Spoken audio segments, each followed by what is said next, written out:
Assalamualaikum warahmatullahi wabarakatuh. Pemirsa gapai kemuliaan yang dirahmati Allah. Dalam Islam kita mengenal istilah mahram. Mungkin sebagian dari Anda ada yang sudah paham terkait hal ini. Tapi tidak sedikit juga yang masih belum mengerti atau bahkan belum mengenali mahramnya. Nah, mahram ini menjadi hal yang penting untuk diperhatikan karena berkaitan dengan banyak hal. Mulai dari soal safar atau bepergian atau bahkan siapa yang berhak melihat aurat kita. Nah, untuk membahas tema kali ini yakni kenali mahrammu, sudah hadir bersama saya di studio seperti biasa gurunda kita semua Kiai Haji Muhammad Faiz. Assalamualaikum. Waalaikumsalam warahmatullahi sehat hari wabarakatuh. ini? Alhamdulillah sehat. Ini tema yang menarik, sangat lekat dengan kehidupan kita sehari-hari. Saya juga mengingatkan bagi Anda pemirsa yang juga memiliki pertanyaan terkait tema ini atau mungkin pertanyaan lain, Anda bisa menyampaikan pertanyaan Anda melalui email yang tertera di layar kaca.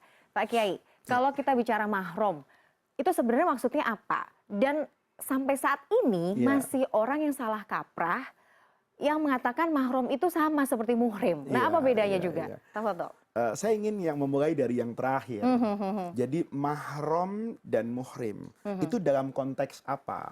Kalau bicara dalam konteks fikih agama, maka beda antara mahram dengan muhrim.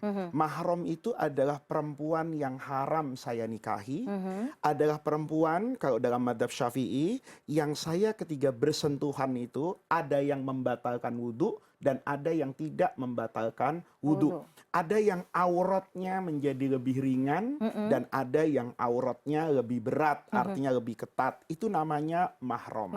Kalau muhrim itu orang yang berihram. Jadi kalau bilang kita tidak muhrim, salah itu berarti itu ya Pak? Salah, iya, tapi juga bisa ditarik dari aspek yang lain. Misalnya, ketika kemudian muhrim itu diartikan sebagai bahasa Indonesia yang menunjukkan mahram. Kan banyak toh bahasa Indonesia itu yang diambil dari bahasa asing. Boleh jadi sudah berbeda maknanya. Boleh jadi maknanya ada yang sama. Kayak kata-kata fitnah misalnya. Fitnah itu dalam bahasa Arab artinya banyak. Tapi begitu diambil oleh bahasa Indonesia, fitnah itu artinya menuduh tanpa bukti. Mengatakan sesuatu yang tidak seperti realitanya, itu namanya fitnah. Nah, sementara fitnah dalam bahasa Arab tentu artinya banyak. Nah, sama dengan mahram dan muhrim. Kalau ingin diartikan hubungan yang membatasi atau yang melonggarkan antara laki-laki dengan perempuan itu namanya mahram. Nah, udah. Gitu. Patokannya itu aja gitu itu ya Pak Kiai. saja, Baik. iya. Pak Kiai, nah ini apa yang kemudian menjadi penyebab adanya itu tadi mahram? Iya, mahram itu dari kata-kata hurmah dan haram. Artinya perempuan yang haram kita nikahi. Nah, oleh karena itu perempuan yang haram kita nikahi itu ada sebab-sebabnya kan. Yang pertama sebab karena al-qorobah. Qorobah itu kekerabatan. Seperti ibu saya, terus ke atas. Nenek. Tapi jarang kita bahas karena kan secara usia enggak mungkin. Mungkin ada orang yang punya ibu yang cantik, itu enggak boleh untuk dinikahi. Kemudian nenek ke atas. Dan ibu ini tentu ke bawah. Artinya apa? Adik perempuan saya, kakak perempuan saya misalnya. Anak perempuan dari saudara saya atau yang bisa dibahasakan keponakan. Nah, ini namanya mahram dari hubungan kekerabatan. Ada mahram lain, ini yang disebut karena al-musoharoh. Musoharoh itu karena pernikahan, besanan, mantu, mertua, ipar. Ini namanya mahram. Mahram di situ seperti misalnya mertua. Kalau Mila kepada bapak mertua, kalau saya kepada ibu mertua. Kemudian kepada adik atau kakak dari pasangan. Ya, saya misalnya punya kakak laki-laki, kemudian kakak laki-laki itu menjadi ipar kan buat istri saya. Dan istri saya menjadi ipar buat kakak saya. Kenapa kemudian ada hubungan mahram? Karena saya adiknya menikahi perempuan itu. Ini namanya al-musoharoh. Kemudian yang ketiga itu karena ar-rodho. Karena menyusui, ya, menyusui itu dalam fikih kalau ada laki-laki menyusu kepada perempuan yang bukan ibunya, maka ini memberikan dampak permahroman seperti kepada nasab. Ibunya menjadi ibu yang memberi ASI, itu seperti ibunya. Ibu kandung sendiri tidak ya? boleh dinikahi. Oke. Nah, yang bahaya kalau ibu ini punya anak perempuan. Gitu loh. Seandainya saya betul. tidak menyusu kepada ibunya anak perempuan yang saya sukai ini, saya boleh nikah. Jadi boleh jadi nanti cintaku tuh terhalang susuan. Oh, Ya. iya. Karena dia menjadi mahram. Itu Jadi harus adalah hati-hati, betul. sebab penyebab kemahroman. Kemahroman. Kemudian mahram itu dari aspek waktunya itu terbagi dua. Oh, ada dua juga. Ada namanya hurmahnya mu'abbadah, yaitu mahram mu'abbad. Begitu diberi status mahram, ini berlaku sehidup semati. Jadi selamanya, misalnya gitu. saya dengan ibu saya ya mahram selama-lamanya. Betul. Nah, termasuk ini yang perlu dijelaskan kalau anak, keponakan mungkin paham. Termasuk mertua. Ya. Nah, Mertua itu akan menjadi mahram saya selamanya. Walaupun ketika sudah terjadi perceraian. Tidak boleh. Saya misalnya ada orang bercerai dengan perempuan, kemudian menikahi bekas Ibunya mertuanya. misalnya, Itu nggak boleh. Karena ini adalah mahram mu'abbad selamanya. Ada mahram yang mu'akkad, bersifat sementara. Misalnya ipar tadi. Ya, orang Betawi itu di Jakarta, saya pernah hadir satu pernikahan, saya tanya, ini calon suaminya calon istrinya siapa? Karena saya tahu suaminya itu udah pernah menikah. Ini turun ranjang. Oh, istilah turun turun ranjang itu artinya kakaknya meninggal. Kemudian adiknya dinikahi oleh suami kakaknya. Ketika kakaknya masih hidup, nggak boleh. Karena Quran bilang wa antajma'u bainal ukhtaini. Memiliki dua istri kakak beradik itu tidak boleh dalam Islam. Tetapi kalau kakaknya meninggal, kemudian adiknya mau misalnya, ya boleh melalui pernikahan. Itu namanya mu'akkotah, berlaku sementara. Oke. Bedanya di mana? Bedanya banyak gitu loh. Di antaranya, kalau yang mu'abbadah, maka ada banyak aspek ibadah, aspek aurat yang lebih ringan gitu loh. Seperti apa contohnya? Membuka aurat yang dilonggarkan di dalam agama. Itu dibolehkan. Bersentuhan misalnya, Mila, jabat tangan dengan ayah mertuanya. Boleh. Jadi tidak membatalkan wudhu juga membatalkan. ya. Kenapa demikian? Karena kemudian ini adalah mahram yang mu'abbadah selamanya. Tapi kalau mahramnya mu'akkotah, itu nggak boleh termasuk auratnya. Saya misalnya punya ipar perempuan, maka ipar perempuan saya di hadapan saya itu auratnya sama dengan orang lain. Tidak boleh menunjukkan apa-apa yang memang tidak boleh ditunjukkan.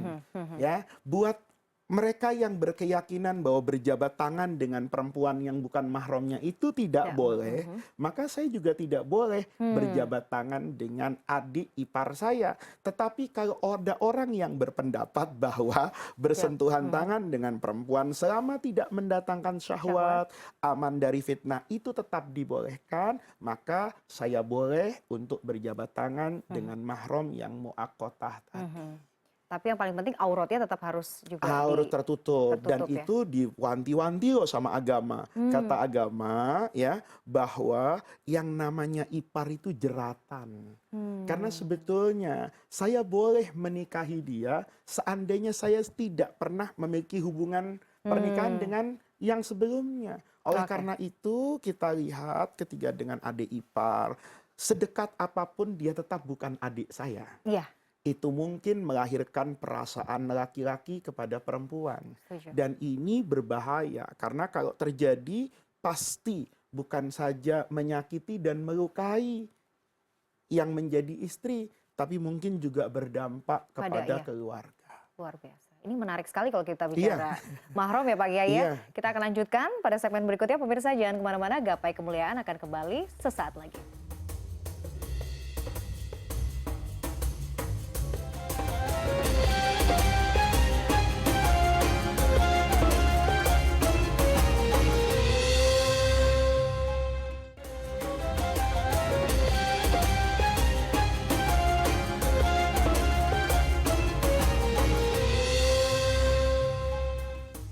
pemirsa, terima kasih Anda masih menyaksikan Gapai Kemuliaan dalam episode Kenali Mahrammu. Pak Kiai, seperti biasa sudah ada pertanyaan yang masuk ke Gapai Kemuliaan.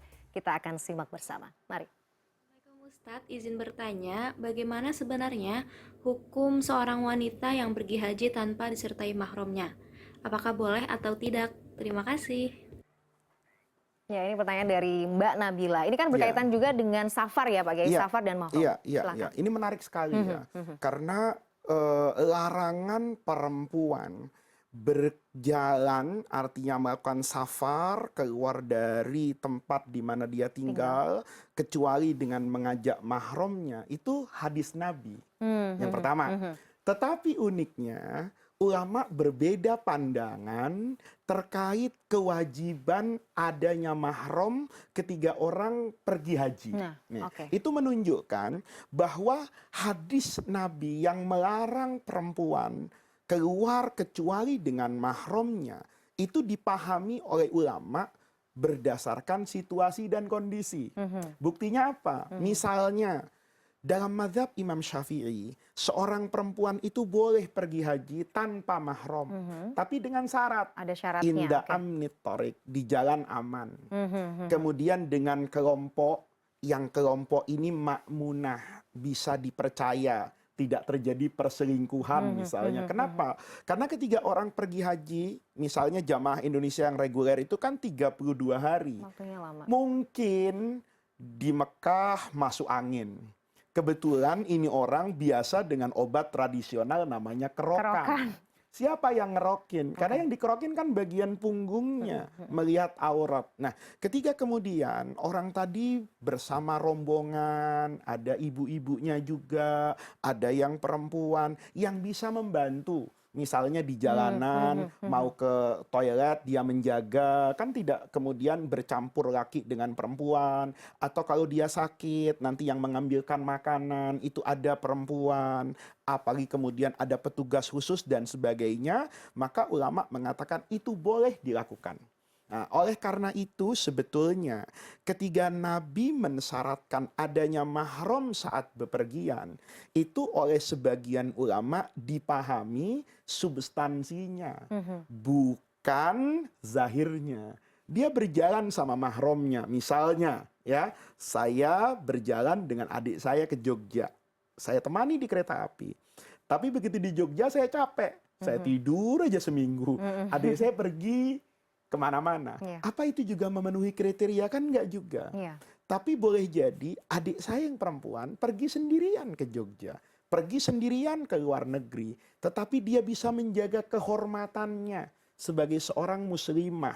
Maka ini kata ulama, itu yang sebetulnya dituju ketika Nabi mempersyaratkan adanya mahram. Jadi di sana ada perjalanan yang bisa aman dari segala bentuk gangguan yang keluar dari kepantasan hubungan antara seorang laki-laki dengan perempuan yang tidak memiliki ikatan mahram. Misalnya ada tugas dari kantor, atau yang sering saya lihat di pesawat itu, kadang-kadang pilotnya laki-laki, first officernya perempuan, atau dibalik. Nah, ketika mereka ada di dalam ruangan seperti kokpit atau tempat lain, apakah kemudian itu dikatakan menjadi sesuatu yang dilarang? Itu kan bergantung. Ketika di kokpit semuanya bisa menjaga akhlak, memakai pakaian yang diminta. Saya sering sekali melihat pilot ya perempuan itu menutup auratnya, memakai pakaian yang terhormat dan bermartabat. Buat saya itu tidak menyalahi ketentuan agama, daripada kemudian bersama mahram tetapi pada titik tertentu di perjalanan dia tidak bisa menjaga kehormatannya sebagai perempuan. Masya Allah. Jadi kalau misalnya hanya pergi ke pasar gitu ya nggak perlu ya Pak Kiai ya. Iya. Dan itu kita bisa lihat apa yang diterapkan oleh Rasulullah pada zamannya. Gitu loh. Ada perempuan yang ke pasar. Ada perempuan yang ikut perang misalnya, statusnya janda, tidak ada mahramnya, tapi bersama kelompok para sahabat Nabi yang perempuan. Bersama-sama dengan yang perempuan, tidak terjadi hal-hal yang tidak etis dan tidak pantas, itu dilakukan. Oke. Pak Kiai, ini ada kita belajar dari case misalnya. Belakangan memang ada kasus viral yang ini berkaitan juga dengan mahram gitu misalnya. Jadi ada menantu laki-laki yang Iya, kemudian memiliki hubungan dengan mertua perempuan. iya, iya. Eh, tentu saja bagi masyarakat kita ya, selain itu melanggar kepantasan begitu ya. Ini kan kalau kita tarik dari hukum mahram memang itu Itu tadi ya, haram. itu haram ya. Itu Dan haram. dosanya, dosa dengan berzina dengan mahram itu seperti Iya, apa, Pak Kiai? pasti itu 2 kali lipat kan. Karena dia melakukan perzinaan dengan siapapun dia dosa. Dosa. Kemudian melanggar aturan yang terkait dengan mahram itu dosa yang tersendiri. Jadi ini harus berhati-hati karena ini adalah syariat yang Allah turunkan pada kesempurnaan agama. Jadi dulu agama itu kan ketika turun, Mila ya, kata Nabi, saya dengan para nabi itu seperti orang yang membangun rumah. Jadi Nabi Adam kasih Oh fondasi, iya, oke. kasih ini, Iya, nanti iya. disempurnakan oleh Rasulullah. Pernikahan antar mahram itu dibenarkan pada masa Pada- Nabi oke. Adam. Kenapa kakak boleh nikah sama adik? Ya karena kalau nggak nikah sama adik, kalau nikah sama siapa? Sampai kemudian manusia itu menuju ke arah kesempurnaan. Kemudian sudah semakin dewasa, maka tentu di situ ada nilai, ada rasa. Kalau bicara tentang misalnya yang disampaikan tadi, hubungan mertua dengan menantu, itu rasanya kan bukan saja bertentangan dengan agama, bahkan bertentangan dengan kemanusiaan pada manusia itu sendiri. Nah, yang seperti ini tentu bukan sekedar untuk diviralkan, kemudian dijadikan gosip belaka, tetapi kita harus introspeksi. Iya, iya. Apa betul. sih yang menyebabkan terjadi seperti itu? Yang menyebabkan terjadi seperti itu karena boleh jadi sekalipun dia adalah mahram, tapi dia tidak akan lepas dari hubungan laki-laki dengan Iya, perempuan. iya. Oleh karena itu, sebagaimana rezeki itu bukan sekedar halal, tapi toyib, Toyib, betul. maka penjagaan diri kita itu juga harus berbasis halalan Toyiban. toyiba. Misalnya ya, kalau ada mertua laki-laki dengan menantu perempuannya, itu secara hukum kan memang mahram. Iya. Tetapi ketika kemudian ada salah satu pihak baik menggunakan kata-kata, misalnya menggoda dengan ajakan atau dengan pola hidup yang salah, misalnya saya misalnya mencium tangan ibu mertua saya, misalnya saya cipika-cipiki yang wajar misalnya, itu iyalah. Tapi kemudian berperilaku seperti anaknya ketika kecil, Nah, itu saya pikir berlebihan. Dan itu yang bisa menjerumuskan manusia kepada kealpaan. Jadi di sini ketika kita melihat seperti itu, ya berarti penjagaan kita harus lebih baik lagi.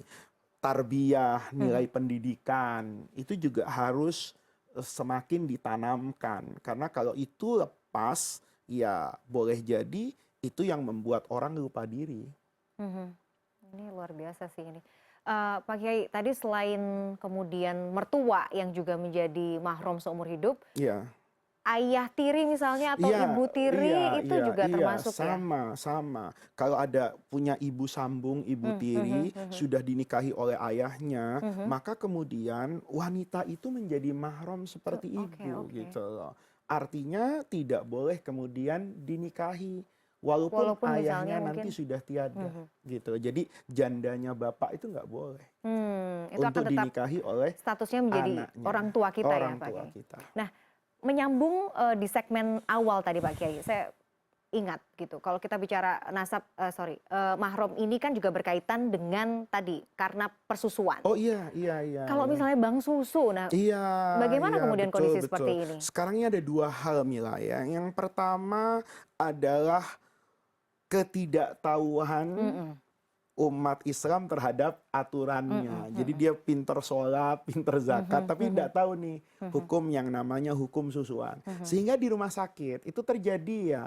Saya mungkin misalnya 15 tahun yang lalu ketika istri saya itu ada ASI-nya, kemudian ada anak di satu rumah sakit itu yang membutuhkan ASI. Maka ibu tadi kemudian serta-merta meminta ASI kepada istri saya. Maka saya tidak kemudian langsung membolehkan. Saya bertanya dulu kepada rumah sakit tersebut. Anak ibu ini bisa nggak diobati tanpa harus menggunakan ASI? Misalnya dengan susu formula. Maka dijawab bisa.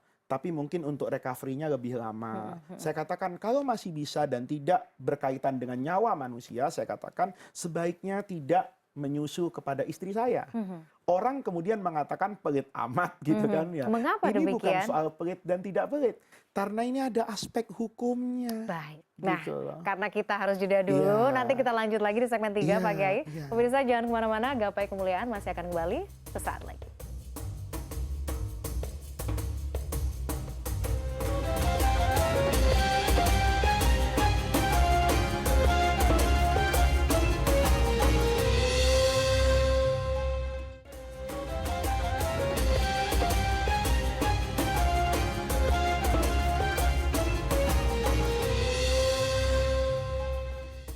Ya pemirsa, Anda masih menyaksikan Gapai Kemuliaan dalam episode Kenali Mahromu. Kita lanjutkan, Pak Kiai. Tadi ada aspek hukum yang juga harus diperhatikan dan penting terkait persusuan ini. Jadi orang itu kalau mau memanfaatkan ASI dari orang lain, itu persyaratannya rumit. Ya. Rumit itu bukan terkait nggak boleh ya.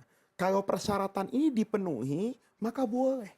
Apa ada pekerjaan yang lebih mulia daripada memberi jalan keluar kepada orang lain? Tetapi di satu sisi ada aspek hukum yang harus diperhatikan. Apa itu? Administrasi. Jadi kalau ada misalnya di Indonesia mau mendirikan bank ASI, maka harus tahu dulu ibu pendonor ASI-nya Ini siapa. Oke. Dan itu harus dengan identitas tunggal loh. KTP-nya, alamatnya, kemudian anak yang menerima donor ASI. Itu harus dicatat. Bukan cuma itu, dia harus mengupdatekan anak-anaknya. Misalnya, kalau saya dulu menyusu kepada ibu A, maka ibu A ini menjadi ibu saya. Iya, anak-anaknya ya. Menjadi saudara saya. Pertanyaannya, boleh jadi ketika saya menyusu dengan ibu A, anaknya ibu A ini masih satu. Kan tidak menutup kemungkinan dia terus melahirkan, kan? Oke, nanti anaknya si A ini misalnya yang laki punya anak perempuan, cucunya ibu. Nah, ini kan tidak sesuatu yang mudah. Ketika saya dengan ibu A dan saudara sesusuan saya, mungkin sederhana Mila. Tapi cucu saya kelak, dengan cucu saudara saya sesusuan ini, atau ibu ini misalnya kemudian nanti menikah lagi punya anak yang lain, ini nggak sesederhana. Jadi yang diminta oleh agama itu yang pertama ketika berbicara tentang mahram sesusuan, tersedianya sarana dan prasarana yang bisa memastikan tidak mungkin akan terjadi hubungan pernikahan di antara mahram sebab susuan tadi. Ya, jadi kalau orang nanti mau memberikan donor ASI-nya, catat. Pastikan dulu ya. Pastikan dulu identitasnya. Kemudian nomor telepon, ini nggak mudah. Kadang-kadang ada orang yang handphonenya nomornya suka ganti-ganti. Kecuali kalau kemudian dia punya nomor tunggal. Kemudian alamat rumah. Nah ini boleh jadi kalau mau dilakukan itu bukan sesuatu yang dilarang ya. Negara misalnya membantu ya. Apa sih identitas orang yang nggak berubah-ubah? Biasanya data kartu tanda penduduk. Biasanya rekening di bank. Artinya rekeningnya kan tetap nama orang itu. Sekalipun boleh jadi alamatnya berpindah-pindah. Tetapi sekali lagi saya katakan itu tidak mudah ketika nanti sudah alih generasi. Jadi di sini bukan berarti tidak boleh, tapi harus hati-hati. Ada orang bertanya Mila misalnya, dulu Nabi nggak repot-repot banget ya. Karena mungkin masyarakatnya sedikit. Hidupnya sederhana. Jadi orang akan selalu mengikuti perkembangan dari masing-masing keluarga yang terlibat hubungan satu susuan tadi. Jadi nikah pun juga nggak boleh misalnya Nggak Pak boleh, ya? nggak boleh. Kalau terjadi harus difasakh. Karena syarat pernikahan dalam Islam itu adalah ketiada hubungan mahram antara calon pengantin laki dengan calon pengantin perempuan. Kalau ada hubungan mahram, nggak boleh menikah. Kalau sudah terjadi pernikahan, itu harus difasakh. Walaupun Fasaknya dibatalkan. Sudah ada hubungan suami istri sudah atau mungkin ada sudah hubungan anak? suami istri, sudah ada anak, itu tidak kemudian bisa meneruskan. Dia harus dibatalkan pernikahannya. Status anaknya apa? Dia bukan anak zina. dia anak dari pernikahan yang sah. Hanya saja kan ini biasanya dilakukan karena ketidaktahuan. Oke. Ya, ketidaktahuan biasanya dari aspek administrasi. Ketika sudah beralih generasi. Kalau dia dari aspek administrasinya benar, jarang terjadi. Biasa ada tetangga yang akan berteriak, kamu nggak boleh loh sama dia. Kenapa? Karena dulu kamu nyusu sama ibunya dia. Nah, itu terjadi ketika masyarakat sederhana, ketika sudah terjadi urbanisasi, bahkan transmigrasi, itu nggak mudah. Oke. Menarik sekali ya kalau kita bahas soal mahram ini ya. Kadang ada bercandanya. Bercandanya itu ada anak jatuh cinta sama saudara sesuatu tanpa mereka pernah tahu. Tahu-tahu dikasih tahu. Itu banyak yang merasa kecewa. Kenapa sih kamu pakai nyusu ke ibu saya? Akhirnya cinta kita terhalang ASI tadi. Tapi jangan juga jadi justifikasi, ya udah karena nggak tahu kita lanjutin aja juga nggak boleh juga ya Pak Kiai ya. Oke, Pak Kiai sebagai penutup kira-kira apa yang mungkin Pak Kiai ingin sampaikan terkait mahram ini? Iya, mahram itu adalah aturan agama. Agama mengatakan hubungan suami istri itu boleh dilakukan. Hubungan laki dengan perempuan itu boleh, tetapi ada aturannya. Nah, aturannya adalah tidak boleh adanya hubungan mahram. Ketika ada mahram pun itu menunjukkan bahwa ada hal-hal yang bisa dilakukan oleh seorang laki-laki kepada mahramnya dan seorang wanita kepada mahramnya untuk memudahkan dalam hidup ini. Ketika misalnya adik perempuan saya atau nanti misalnya keponakan perempuan saya sedang melakukan tugas yang membutuhkan bantuan laki-laki, maka adanya hukum kemahroman ini mempermudah mereka untuk mendapatkan pendamping yang aturan hukumnya lebih longgar daripada orang lain. Itu sebetulnya mengapa dalam Islam itu disyariatkan hubungan kemahroman. Baik, Pak Kiai terima kasih atas ilmunya hari ini. Semoga bermanfaat pemirsa. Tidak terasa kita sudah sampai di penghujung program Gapai Kemuliaan. Semoga apa yang tadi kita bahas hari ini bisa menjadi bekal untuk menjalani kehidupan yang jauh lebih baik lagi. Saya Meladia Rahma dan juga Kiai Haji Muhammad Faiz undur diri. Insya Allah kita akan jumpa lagi pada Gapai Kemuliaan berikutnya. Wabillahi taufiq wal hidayah. Wassalamualaikum warahmatullahi wabarakatuh. Waalaikumsalam warahmatullahi wabarakatuh.